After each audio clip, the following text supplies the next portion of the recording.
ঘটনাটি ওনার নিজের পরিবারের সাথেই ঘটেছিল। সাল 2004 কি 5 ওই সময়ে ওনারা পরিবার সহ ঢাকার মধ্য বাড্ডার আদর্শ নগরে একটা ফ্ল্যাটে ভাড়া থাকতেন। তো অনিকা আপু জানিয়েছেন ওনার বাবার ওই সময়ে একটা বদভ্যাস ছিল, সেটা হচ্ছে ওনার বাজার করার কোনো সময় ছিল না। সকাল, দুপুর, রাত, এমনকি মধ্যরাতেও উনি বাজার করে বাড়িতে আসতেন। সব সময় তো আর এই বাজারগুলো গুছিয়ে রাখা, তারপর আরও বেশ কিছু কাজ আছে, এগুলোর প্রিপারেশন থাকে না। দেখা যেত যে ওই সময় ওনার বাসায় কোনো ফ্রিজ ছিল না, তখন উনি অনেকগুলো মাছ নিয়ে আসছেন। এই মাছগুলো রাতের বেলা কিভাবে কাটাকাটি করে ফ্রিজে রাখবেন, কিভাবে কি রাখবেন, আর একজনের বাসায় কি অত রাত্রে যাওয়া যায় ফ্রিজে রাখার জন্য? ওনাকে অনেকবার বলার পরও ওনার এই বদঅভ্যাসটা চেঞ্জ হচ্ছিল না। আসলে উনি ব্যস্ত থাকতেন, বাজার করার জন্য নির্দিষ্ট সময় পেতেন না, তাই যখন সময় পেতেন তখনই বাজার করে বাড়িতে আসতেন। তো এরকম ওনার কিন্তু চলছিল। ওই ফ্ল্যাটে তখন ওনার নতুন উঠেছেন আর কি। উনি একদিন রাতের বেলা অনেকগুলো ইলিশ মাছ নিয়ে আসছেন। রাতের বেলা দেখা যাচ্ছে যে যারা মাছ বিক্রি করেন আর কি, অনেক কম দামে দিয়ে দেন শেষ দিকে যেগুলো থাকে। এই কারণে এই অনিকা আপুর বাবা উনি কি করেছেন, কম দামে অনেকগুলো ইলিশ মাছ পেয়েছেন, বাসায় নিয়ে আসছেন। এই রাতের বেলা এতগুলো ইলিশ মাছ দেখে অনিকা আপুর মায়ের তো মেজাজ গরম হয়ে যায় যে এই রাতের বেলা এতগুলো ইলিশ মাছ নিয়ে আসছে উনি, এগুলো কাটবো কখন, কিভাবে কি করব, আবার ফ্রিজে কিভাবে রাখবো, আরেকজনের বাসায় তো রাখতে যাওয়া যাচ্ছে না, যেহেতু ওনাদের তখনও ফ্রিজ কেনা হয়নি। তখন কিন্তু একটা উপায় এগুলো সংরক্ষণ করা হতো, সেটা হলো কাটাকাটি করে হলুদ দিয়ে জাল দিয়ে রেখে দেওয়া হতো। কি আর করা, উনি সেটাই করলেন। সেটা করার পর ওই জাল দেয়া মাছগুলো উনি ওনার একটা লোহার র্যাক ছিল, এই র্যাকের মধ্যে রাখলেন। আর রান্নাঘরের দরজা জানালা কিন্তু বন্ধ করে রাখা ছিল, যাতে করে কোনো বিড়াল বা ইঁদুর রান্নাঘরে ঢুকতে না পারে। তাছাড়া ইলিশ মাছ যেই পাত্রে উনি রেখেছিলেন ওই জাল দিয়ে, সেটাও কিন্তু খুব ভালোভাবে লক করা ছিল। কোনোভাবেই কুকুর, বিড়াল, কুকুর ঢোকার তো প্রশ্নই নাই, বিড়াল বা ইঁদুর ঢুকতে পারবে না সেখানে। তো উনি শুয়ে পড়েছেন। সকালবেলা এই অনিকা আপুকে ডাকাডাকি করছেন, আর ওনার ছোট ভাই তখন বেশ বয়সে ছোটই ছিল, ওনাকে ওনাদের দুজনকে ডাকছেন। ওনার মা বলছে যে ওঠ ওঠ, সকালবেলা ইলিশ মাছ দিয়ে আমরা এখন খাবার খাবো। তোর বাবা রাতের বেলায় অনেকগুলো ইলিশ মাছ নিয়ে আসছে। ইলিশ মাছ তো ওনার বাসার সবারই প্রিয় ছিল। সকালবেলা ইলিশ মাছ দিয়ে নাস্তা করবেন, ভাত খাবেন, এটা জানার পর ভাই বোন দুজনই উঠে গেছেন, ঘুম থেকে রেডি হচ্ছেন। এদিকে ছেলে মেয়ে দুজনকে উঠিয়ে দিয়ে অনিকা আপুর মা আসছেন কিচেনে। মাছগুলো এখন অন্যভাবে প্রসেস করে খাবারের উপযোগী করবেন, ওটা তো জাল দিয়ে রাখা হয়েছিল আর কি। উনি যখনই ওই লোহার যে র্যাক এটা খুলেছেন, খোলার পর উনি তো তাজ্জব হয়ে যান। আরে 5-6টা ইলিশ মাছ টুকরো টুকরো করে কেটে জাল দিয়ে এখানে রাখলাম, কতগুলো ইলিশ মাছের টুকরা ছিল, ওখানে মাত্র 3টা বা 4টা, তাও আবার ছোট ছোট টুকরা রয়েছে। এতগুলো ইলিশ মাছ কোথায় গেল? কোনো বিড়াল তো ঢোকার কথা না, ইঁদুরেরও ঢোকার কোনো সুযোগ নাই, ইলিশ মাছ কে নিয়ে গেল? তখনও কিন্তু অনিকা আপুর বাবা ঘুমাচ্ছিলেন। ওনাকে ডেকে তোলা হলো, উনিও তো অবাক, মাছ কোথায় গেল? এটা হচ্ছে ওই বাসায় ওনাদের সাথে প্রথম ঘটলো। এরপর থেকে শুরু হলো অন্যান্য সমস্ত ঘটনা। প্রায় প্রতিদিনই রাতের বেলা ওয়াশরুম থেকে শাওয়ারের শব্দ, এই যে আমরা যে ঝর্ণাটা ইউজ করি গোসলের জন্য, তারপর ট্যাপ যে খুলি, বিশেষ করে ওই ঝর্ণার পানি পড়লে এক ধরনের শব্দ হয়, ঝিরঝির ঝিরঝির শব্দ হয়। তো মনে হচ্ছে যে ওয়াশরুমে কেউ গোসল করছে। কে গোসল করছে? ওই সময় বাড়ির সবাই তো শুয়ে আছে, কেউ ঘুমাচ্ছে। একবার হলো কি, এই অনিকা আপুর মা উনি ওয়াশরুমের কাছে গিয়েছেন। কাছে যাবার পর উনি দেখতে পেলেন যে ওয়াশরুমের ভেতরের লাইটটা কিন্তু বন্ধ, আবার ওয়াশরুমের দরজাটাও কিন্তু একদম যে ভেতর থেকে বন্ধ সেটা না, বাইরে থেকে আমরা যদি চাপিয়ে রাখি ওই রকম। উনি চিন্তা করেছেন হয়তোবা মনের ভুলে কেউ ঝর্ণাটা খুলে রেখেছে। উনি যখন লাইটটা দিয়েছেন এবং দরজাটা খুলেছেন, উনি দেখলেন যে ওনার সামনেই ধপ করে ওই ঝর্ণাটার থেকে পানি পড়া বন্ধ হয়ে গেল। মাত্র গোসল করলে যেভাবে পানি গড়িয়ে পড়ে, ওভাবে পানি গড়িয়ে পড়ে একটা জায়গা দিয়ে পানিটা কিন্তু বের হয়ে যাচ্ছিল। সাধারণত ওয়াশরুমের একটা নির্দিষ্ট জায়গা থাকে, ওই জায়গা দিয়ে পানি চলে যায়। উনি দেখতে পাচ্ছেন যে এদিক দিয়ে পানি চলে যাচ্ছে। উনি তো বুঝতে পারলেন না ঘটনাটা কি হলো। ওই রাতের মতো উনি এই বিষয়টা আর কাউকে বলেননি, কিন্তু প্রতিদিন এই একই সমস্যা শুরু হয়ে গেল। এটা কিন্তু ওনাদের বাসার সবাই বুঝতে পারছিলেন। ওনারা যখনই দরজাটা খুলতেন দেখতেন যে ওই সময় পানি পড়া বন্ধ হয়ে যায়। এরকম একটা সমস্যা কিন্তু বাসায় শুরু হয়ে গেল। এদিকে ওনারা তো একটা আতঙ্কজনক অবস্থার মধ্যে আছেন যে এরকম হচ্ছেটা কেন। এর মধ্যে আর একটা ভয়ঙ্কর ঘটনা খেয়াল করেন অনিকাপুর আম্মু। ওনাদের ওই বিল্ডিং এর পেছন দিকে একটা গলির মতো জায়গা ছিল, জায়গাটা বেশ স্যাঁতসেঁতে টাইপের ছিল আর কি। উনি একদিন ওই সাইডে গিয়ে দেখেন ওখানে পায়ের ছাপ রয়েছে, আর এই পায়ের ছাপগুলো মনে হচ্ছে উল্টো পায়ের ছাপ, মানে উল্টো দিকে পা মনে হচ্ছে উল্টো দিকে ঘোরানো, ওভাবে হেঁটে চলে গেছে। আর পায়ের ছাপগুলো কিন্তু সাধারণ মানুষের মতো এটাও বলা যাবে না। পায়ের ছাপগুলো বেশ বড় বড় ছিল, আর ছাপটাও বেশ অস্বাভাবিক ছিল। এই জিনিসটা দেখার পর অনিকাপুর আম্মু অনিকাপুর বাবাকে ডেকে দেখালেন এই জিনিস। উনিও দেখলেন। এরপর তো ওনাদের টনক নড়েছে যে সর্বনাশ, আমরা তো একটা বিপদে পড়ে গেছি, এই বিষয়টা কার সাথে শেয়ার করি। তখন পাশের বিল্ডিংয়ের এক আন্টির সাথে শেয়ার করেন অনিকাপুর আব্বু এবং আম্মু, কেননা ওই আন্টি আবার একটা সময় এইখানে ভাড়া ছিল।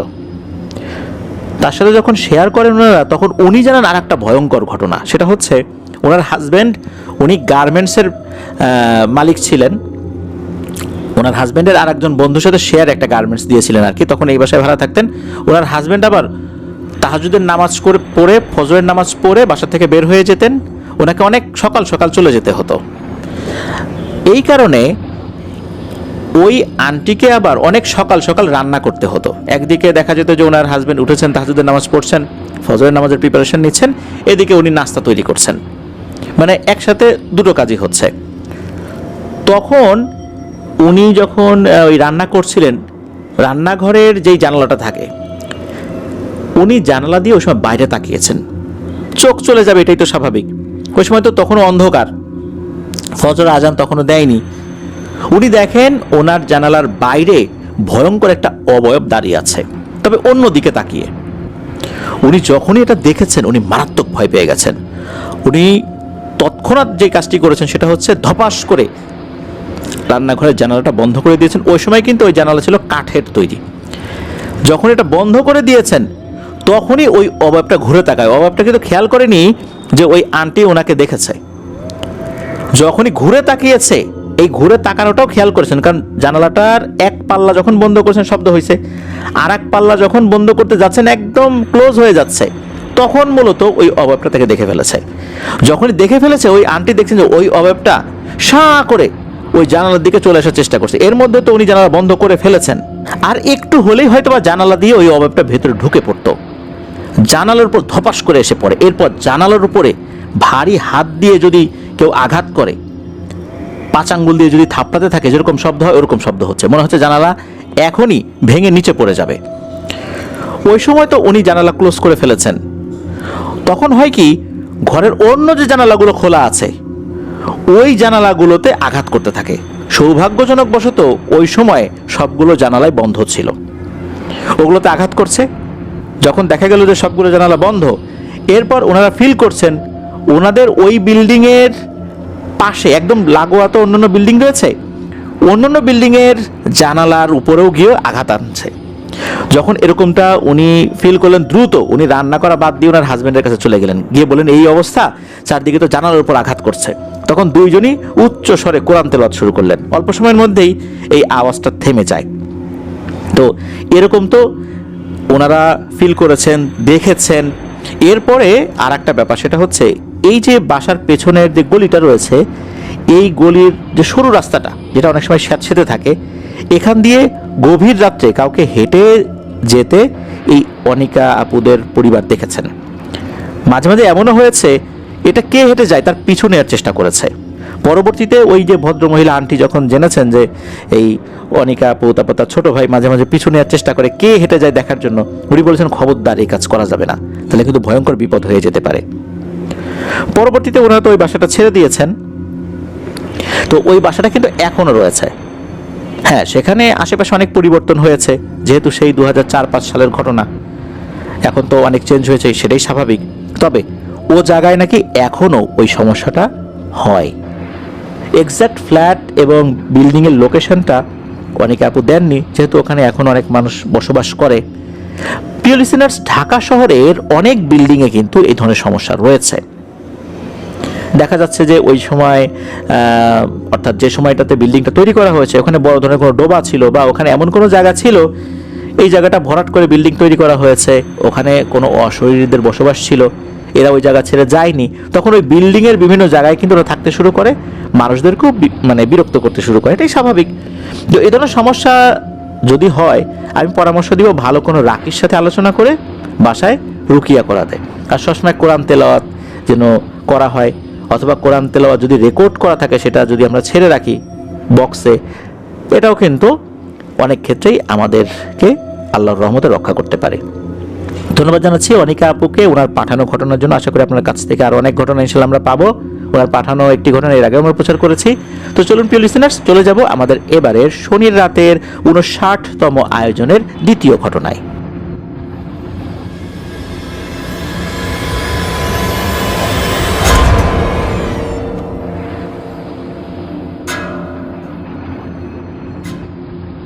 আবারও স্বাগতম জানাচ্ছি প্রিয় লিসেনার্স আমাদের এবারে শনির রাতের 59তম আয়োজনের দ্বিতীয় ঘটনায়।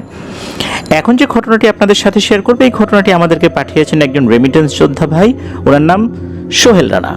উনি বর্তমানে সৌদি আরবের রিয়াদে রয়েছেন। ওনার দেশের বাড়ি নরসিংদী জেলার মাধবদী উপজেলার চর দিখলদি ইউনিয়নের দোয়ানি গ্রামে। ওনার পাঠানো ঘটনা এর আগে আমরা প্রচার করেছি। উনি যে ঘটনাটি পাঠিয়েছেন এটা ওনাদের এলাকারই। উনি জানিয়েছেন বহু বছর আগে ওনাদের এলাকার একটা জমি হঠাৎ করে মাঝখান থেকে গর্ত হতে শুরু করে। এলাকার লোকজন মনে করেছিলেন যে হয়তোবা নিচ থেকে মাটি সরে গেছে। আস্তে আস্তে এই গর্তটি বড় হতে থাকে। বড় হতে হতে হতে হতে একটা বিশাল পুকুরে রূপ নেয়। অথচ ওখানে অল্প কিছুদিন আগেই ফসলের চাষ হতো। যখন এটা পুকুরে রূপ লাভ করে, এরপর ওখানে তো আসলে আশেপাশের যে ফসলি জমিগুলো ছিল, ওই জমিগুলো ব্যবহার করার ক্ষেত্রে কিছু প্রতিবন্ধকতা তৈরি হয়। বিশেষ করে ওই পুকুরের আশপাশ দিয়ে বড় বড় ঝোপ জঙ্গল হয়ে যায়, গাছপালা হতে শুরু করে। এমনি এমনি আর কি, কেউ গাছ লাগিয়েছে বিষয়টা এরকম না। তখন দেখা যাচ্ছে যে ওই ছায়া যেখানে পড়ে ওখানে তো ফসল ভালো হয় না। তখন ফসলের চাষগুলো ওখান থেকে একটু দূরে সরে চলে যায়। যখন ওখানে ওই পুকুরটা তৈরি হয়ে গেল, তখন ওই পুকুর নিয়ে এলাকার লোকজনের মধ্যে বিভিন্ন ধরনের কৌতূহল ছিল, কানাঘুষা ছিল। আর এগুলো হওয়ার পিছনে কারণও ছিল। একদিন এক ব্যক্তি, উনি রাতের বেলা ওনার ফসলের ক্ষেত পাহারা দেওয়ার জন্য গিয়েছিলেন ওই দিকটাতে। উনি যখন ওই দিকটাতে গিয়েছেন, হঠাৎ করে ওনার কানে শব্দ আসে, পানির উপরে খলখল খলখল কোনো কিছু শব্দ হচ্ছে আর কি। পানিতে সাঁতার কাটলে যেরকম শব্দ হয় ওরকম। তো উনি চিন্তা করলেন এত রাতের বেলা ওখানে এরকম শব্দ হচ্ছে, ঘটনাটা কি, বড় মাছ টাছ কিনা। কেউ অবশ্য তখন ওই পুকুরে মাছ ছাড়েনি। ওই সময় চাঁদের আলো মোটামুটি ভালোই ছিল, চাঁদনি রাত ছিল এটাও বলা যাবে না, মানে যতটুকু চাঁদের আলো ওই সময় ছিল তাতে আশপাশটা দেখা যায় আর কি। তো উনি ওই দিকটাতে হাঁটতে হাঁটতে চলে গিয়েছেন। যাওয়ার পর উনি যেটা দেখেন, এটা দেখে তো ওনার চক্ষু ছানা বড়া হয়ে যায়। উনি দেখতে পেলেন ওই পুকুরের উপরে একটা স্বর্ণের নৌকা। নৌকাটা অনেকটা সাম্পানের মতো, আর সামনের দিকটায় কোনো একটা প্রাণীর মুখ আঁকা রয়েছে এরকমটা মনে হচ্ছে। তবে ওই স্বর্ণের নৌকার মধ্যে কেউ বসে আছে এমনটাও দেখা যাচ্ছে না। স্বর্ণের নৌকাটা একা একাই পুকুরের এক প্রান্ত থেকে অন্য প্রান্তে যাচ্ছে, অন্য প্রান্ত থেকে অন্য প্রান্তে আসছে, এভাবে একা একাই পুকুরে সাঁতার কাটছে। উনি যখন এটা দেখে ফেলেছেন, চুপচাপ দেখছিলেন, তো হঠাৎ করে কোনো একটা গাছের সাথে ওনার হাত বা পায়ের একটা শব্দ হয়, বিশেষ করে হয়তো বা কোনো মশা কামড় দিয়েছে ওনাকে। উনি নিজের অজান্তেই ওই মশা মারার জন্য যখন ধপাস করে শব্দ করেছেন, তখনই নাকি ওই নৌকাটা থেমে যায়। নৌকাটার যে মাথার অংশটা, এটা আস্তে করে শব্দের উৎসর দিকে ঘুরে যায়, মানে যেখানে ওই ব্যক্তিটা ছিলেন। এরপর নৌকাটা কয়েক সেকেন্ডের মধ্যে পানির নিচে হারিয়ে যায়। উনি তো ওখান থেকে দ্রুত সরে চলে আসেন। কিসের আর ফসল পাহারা দিয়ে দ্রুত বাড়িতে চলে গেছেন। ওনার কোনো জ্বর বা অন্য কোনো কিছু হয়নি। পরদিন উনি এই বিষয়টা সবাইকে বলেন যে উনি এটা দেখেছেন ওখানে।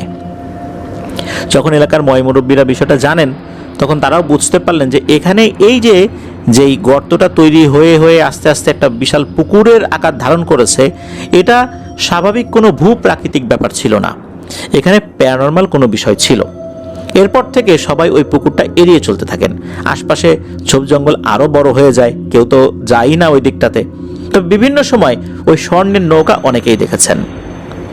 একটা সময় একজনের একটা ইচ্ছা জাগলো, কারণ হচ্ছে বিভিন্ন সময় শোনা গেছে যে পুকুর থেকে বিভিন্ন ধরনের থালা বাসন পাওয়া যায়, বিভিন্ন প্রোগ্রামে সেগুলো ইউজ করার পর আবার এগুলো যদি পুকুরে রেখে দেওয়া হয় সেগুলো পুকুরের মধ্যে চলে যায়। তো একজন চিন্তা করেছে যে বিভিন্ন এলাকার পুকুরে এরকম ঘটনা ঘটে, তারা তো এটা শুনেছেন, আসলে এই পুকুরও এরকম হয় কি না, একটু সাহস করে গিয়ে বললে কেমন হয়। তোমার বাড়িতে একটা প্রোগ্রাম ছিল, উনি ওখানে গিয়ে বলেছেন যে আমার বাড়িতে তো এরকম একটা অনুষ্ঠান আছে, আপনারা যদি কিছু থালা বাসন দিতেন তাহলে ভালো হতো, বিভিন্ন জায়গায় তো এরকম পুকুর আছে সেখানে দেয়, আমরা ঠিকঠাক মতো আবার ফেরত দিয়ে যাব। উনি বলতে বলতেই নাকি অনেকগুলো থালা বাসন গ্লাস, এগুলো সব পিতলের তৈরি ছিল, এগুলো উঠে আসে। তখন উনি চিন্তা করলেন এগুলো যে ভারী, এগুলো তো উনি একা নিয়ে যেতে পারবেন না। তখন আরেকজন লোককে খবর পাঠান, সেই লোকও আসে, সবাই মিলে ধরাধরি করে নিয়ে যান। এরপর থেকে এলাকায় চাউর হয়ে গেল যে এই পুকুরে এখন এই বিষয়টা হয়। স্বর্ণের নৌকাটাও বেশ কয়েকজন দেখেছে, তবে থালা বাসন চাইলে নাকি দেয়। বিভিন্ন সময় বিভিন্ন লোকজন চেয়েছে, দিয়েছে, তারাও আবার ফেরত দিয়েছে। এর মধ্যে ঘটে একটা ঘটনা, এই ঘটনাটা আপাত দৃষ্টিতে সাধারণ মনে হলো, একটা জায়গায় একটু ব্যতিক্রম রয়েছে। তা হচ্ছে ওই এলাকারই বেশ সম্মানিত একজন ব্যক্তি, ওনার বাড়িতে বড় একটা অনুষ্ঠানের আয়োজন করেছিলেন উনি, সম্ভবত ওনার ছেলের সুন্নতে খাতনার কোনো একটা প্রোগ্রাম আর কি। ওনাদের যেই থালবাটি ছিল তাতে হয়ে যায়, এখন দেখা যাচ্ছে গ্রামের অনেকেই তো নিয়ে আসে, তো উনিও গিয়ে চেয়েছেন, থালবাটি চলে আসছে। উনি আবার চেয়েছেন একটু বেশি করে, যেহেতু অনেক মানুষ আসবেন আর কি, তো বেশি করেই আসছে। লোকজন আবার গিয়ে ওটা নিয়ে আসছে, নিয়ে আসার পর অনুষ্ঠান শেষে সব কিছু ঠিকঠাক মতোই উনি দিয়ে আসছেন, গুনে গুনে দিয়ে আসছেন, একদম সব ঠিকঠাক। ওনার দৃষ্টিতে কোনো কিছু মিসিং ছিল না।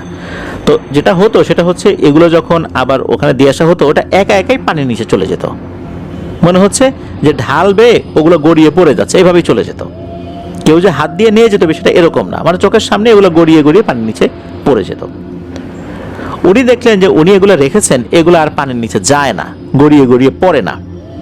ওনার তো সন্দেহ হলো, কি ব্যাপার, সবাই নিল, সবারটা চলে গেল, আমি নিলাম, আমারটা যায় না, এখানে নিশ্চয়ই কোন একটা জিনিস মিসিং আছে। কিন্তু উনি যে গুনে এনেছেন, এখানে তো মিসিং থাকার কথা না, তাহলে মিসিংটা কি কারণে হলো? উনি এই কাজের সাথে যারা জড়িত ছিলেন প্রত্যেককে জিজ্ঞাসাবাদ করেছেন, যত কাজের লোক ছিল প্রত্যেককে জিজ্ঞাসাবাদ করেছেন, প্রত্যেকেই বলেছেন যে না, আমরা কেউ এটা নেই, কারণ এই জিনিসটা নেওয়া যাবে না, এটা আমরা সবাই জানি।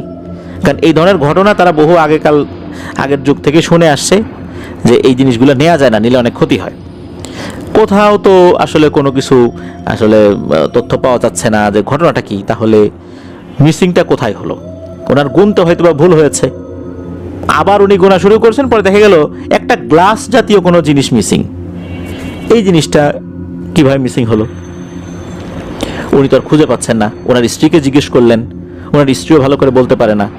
আশেপাশে খোঁজা হলো, কোথাও নাই, সবাই একদম মানে কসম কেটে বলেছে তারা নেয়নি। তখন ওনার সন্দেহ হলো যে আচ্ছা, ভুল করে ওনার বাড়িতেই রয়ে যায় নাই তো, ওনার ঘর, হয়তো ওনার বাচ্চা ছোট মানুষ ওই জিনিসটা হাতে করে নিয়ে আসছে, এটা তো হতেই পারে। তখন ওনার স্ত্রীকে বলেন, আচ্ছা মনে করে দেখো তো, বাচ্চা কি হাতে করে কোনো জিনিস নিয়ে আসছিল? তখন ওনার স্ত্রী বলেন, হ্যাঁ এরকম একটা জিনিস তো ছিল, আমি তো মনে হয় দেখছিলাম, আমি তো ভালো করে খেয়াল করি নাই, একটু খুঁজে দেখি। খুঁজে দেখা গেল ওই বাড়িতে ওই গ্লাসের মতো জিনিসটা আছে। এটা কিন্তু ইচ্ছাকৃত না, সম্পূর্ণ ভুলবশত হয়েছিল। ওই জিনিসটা পাওয়ার পর উনি আবার ওই জিনিসটা যখন রেখে আসছেন, তখন সব জিনিস আবার পানির নিচে চলে যায়। এটা কিন্তু কেউ চুরিও করে নাই, কেউ ইচ্ছাকৃতভাবে রেখেও দেয়নি। তবে এই ঘটনার পর থেকে ওই পুকুরে কেউ ওই থালা বাসন চাইলে পেত না।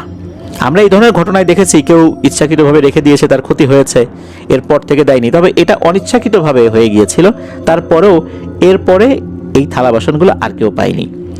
স্বর্ণের নৌকা বিভিন্ন সময় বিভিন্ন লোকজন দেখেছে, এটা তো বহু আগের ঘটনা। আস্তে আস্তে এলাকার আশপাশে অনেক ঘর বাড়ি হয়ে গেছে, ওই পুকুরটাও এখন আর সেভাবে ভয়ঙ্কর নেই।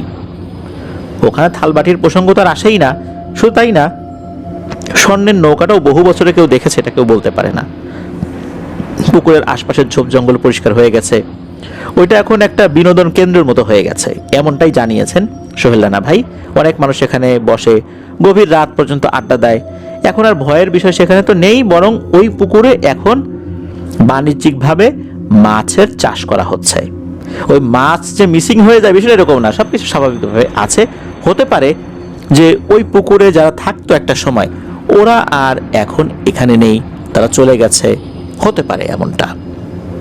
তো এটাই ছিল ঘটনা। প্রিয় লিসেনার্স, এরকম যে পুকুরে থালা বাসন ভেসে আসে বা এরকম উঠে আসে, এরকম ঘটনা আমরা শুনেছি, কিন্তু ভুল না মানে এমন একটা জিনিস যে ইচ্ছাকৃতভাবে ভুল করেনি, তারপর হয়ে গেছে, কোনোখানে মিসিং হয়ে গেছে, তারপরেও কিন্তু এই জিনিসটা আর মানুষের কাছে ধরা দেয়নি। ওনারা যথেষ্ট সচেতন থাকতেন, কেউ এটা চুরি করতেন না। তারপরও বাচ্চা ভুল করে হয়তো বা নিয়ে আসছে, কোনো কারণে থেকে যেতেই পারে, এতগুলো জিনিস নিয়ে আসছে, কোনো একটা মিসিং হওয়াটা অস্বাভাবিক কিছু না। তারপরেও কিন্তু এই জিনিসটা আর পাওয়া যায়নি। এখন তো এই পুকুরে ভয় ডর বলতে কিছুই নাই। এমনটা না যে ওই পুকুরে মানুষজন ডুবে মারা গিয়েছে বা প্রতি বছর মারা যায়। এমনিতে পানিতে ডুবে কেউ মারা গেল সেই হিসাবটা আলাদা, কিন্তু প্রতি বছর যে একটা নির্দিষ্ট সময় করে চলে যায়, মানুষকে নিয়ে যায়, এমনটা কিন্তু শোনা যায় না। তো এটাই ছিল ঘটনা। ধন্যবাদ জানাচ্ছি সোহেল রানা ভাইকে ওনার পাঠানো ঘটনার জন্য। প্রিয় লিসেনার্স, চলুন চলে যাব আমরা আমাদের এবারের শনি রাতের 59তম এপিসোডের তৃতীয় এবং শেষ ঘটনায়।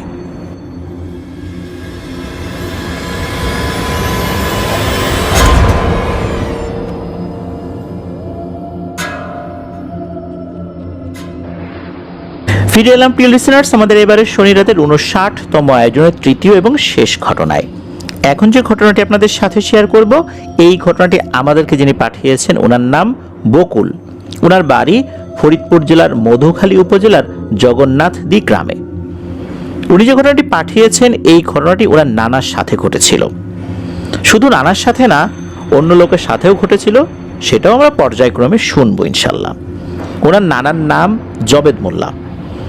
ঘটনাটির সময়কাল 1972 থেকে 74 সালের মধ্যবর্তী কোন একটা সময়। নানার বাড়ি হচ্ছে ফরিদপুরের কানাইপুরের মাধবপুর গ্রামে। মূলত এই মাধবপুর গ্রামেই ঘটনাটি ঘটেছিল। নানা কিন্তু ছোটবেলা থেকে বেশ সাহসী একজন মানুষ, সুঠামদেহী মানুষ, আর উনি ওই সময় গ্রামে হাডুডু খেলতেন। হাডুডু খেলায় উনি এতটাই পারদর্শী ছিলেন যে বিভিন্ন জায়গায় যখন হাডুডু খেলা হতো তখন ওনাকে ভাড়া করে নিয়ে যেতেন। উনি কৃষিকাজ করলেও এই কাজটা, অর্থাৎ এই হাডুডু খেলাটা খুব এনজয় করতেন। নানার আরেকজন বন্ধু ছিল, তার নাম হচ্ছে হোসেন। এই হোসেনও তার সাথে হাডুডু খেলতো, সব জায়গায় একসাথে যেত, মানে তারা যে কাজই করতেন একসাথে কাজ করার চেষ্টা করতেন আর কি। তো এমন একটা দিনে ওনাদের গ্রাম থেকে কয়েক গ্রাম পরে হাডুডু খেলার একটা ডাক আসে।